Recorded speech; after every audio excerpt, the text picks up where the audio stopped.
দীর্ঘ 2 যুগ পর আগামী 19 জুলাই সোহরাওয়ার্দী উদ্যানে জাতীয় সমাবেশ আয়োজন করতে যাচ্ছে বাংলাদেশ জামায়াতে ইসলামী। এ উপলক্ষে নানাবিধ প্রস্তুতি গ্রহণ করেছে দলটি। সমাবেশে নেতাকর্মীদের আনা নেওয়ার জন্য 4 জোড়া বিশেষ ট্রেন ভাড়া করেছে বাংলাদেশ জামায়াতে ইসলামী।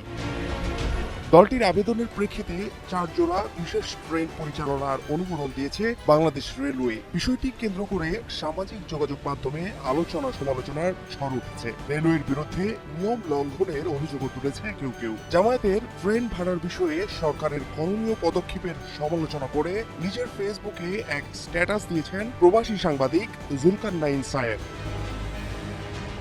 ফেসবুক স্ট্যাটাসে জামায়াতের 4 জোড়া ট্রেন ভাড়ার আবেদন ও বাংলাদেশ রেলওয়ে কর্তৃপক্ষ অনুমোদনের দুটি ছবিও পোস্ট করেন সায়েদ।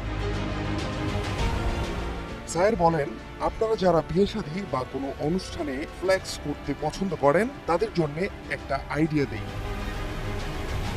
আগামীতে এ ধরনের কোনো আয়োজন করলে একটা সম্পূর্ণ ট্রেন ভাড়া করতে পারেন। ভাড়াও বেশ কম। আপাতত জানা গেছে ঢাকা সিরাজগঞ্জ 1 জোড়া ট্রেনের ভাড়া আসে 4 লক্ষ টাকার মতো, আর ঢাকা রাজশাহী 1 জোড়া ট্রেনের ভাড়া আসে 12 লক্ষ টাকা।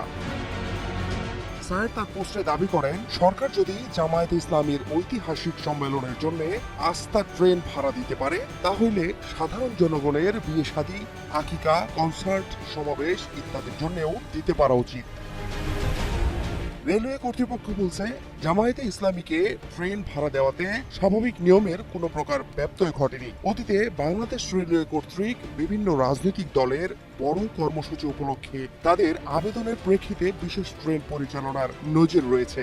সমাবেশ উপলক্ষে জামায়াতে ইসলামী 4 জোড়া এ বিশেষ ট্রেনের প্রায় 32 লাখ টাকা ভাড়া অগ্রিম পরিশোধ করেছে বলে নিশ্চিত করেছে রেলওয়ে কর্তৃপক্ষ।